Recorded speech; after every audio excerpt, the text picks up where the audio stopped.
is maybe the biggest game of the week for Week 18. That's the Vikings and the Packers.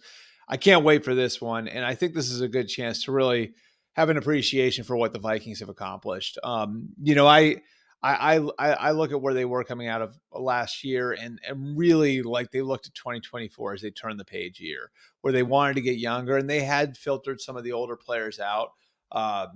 Kevin O'Connell won 13 games his first year with really Mike Zimmer and Rick Spielman's team.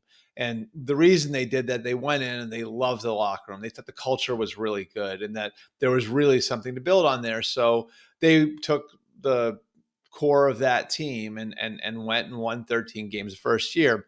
Over the last couple of years, they've worked to filter guys out, and that meant getting younger at a lot of key spots. That meant cleaning out the salary cap. And this offseason, that meant letting go of perhaps the two most important players to the franchise over the last 10 years. As great as Justin Jefferson is, Danielle Hunter and Kirk Cousins have been cornerstones. And to come out of that and be younger and potentially, I mean, maybe you say better at those two positions than they were before, and going and taking the money that they wouldn't pay Danielle Hunter as an older player, a guy who's right at 30 years old, and get younger and bring in Jonathan Grenard from Houston, Andrew Van Ginkel from Miami, and then draft Dallas Turner. And then to go a quarterback and go and take the money that you had that you weren't going to pay Kirk Cousins, get Sam Darnold at a cheaper rate, do a short trade up to get J.J. McCarthy in the draft. They've taken care of their present and future at those positions. They've gotten younger. Again, you could argue they've gotten better. They're certainly cheaper. And here they are going into week 17 with a very real shot at the number one seed in the NFC.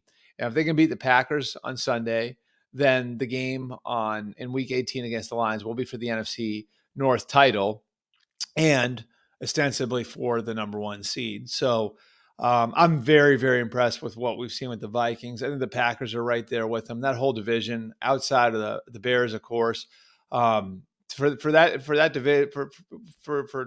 that division and look at the top three teams and be able to say that those three teams have lost 8 games all year going into week 18. And 4 of those 8 losses have come against one another is absolutely remarkable. And those 3 teams look like they're going to be very good for a very long time with the infrastructure they have in place.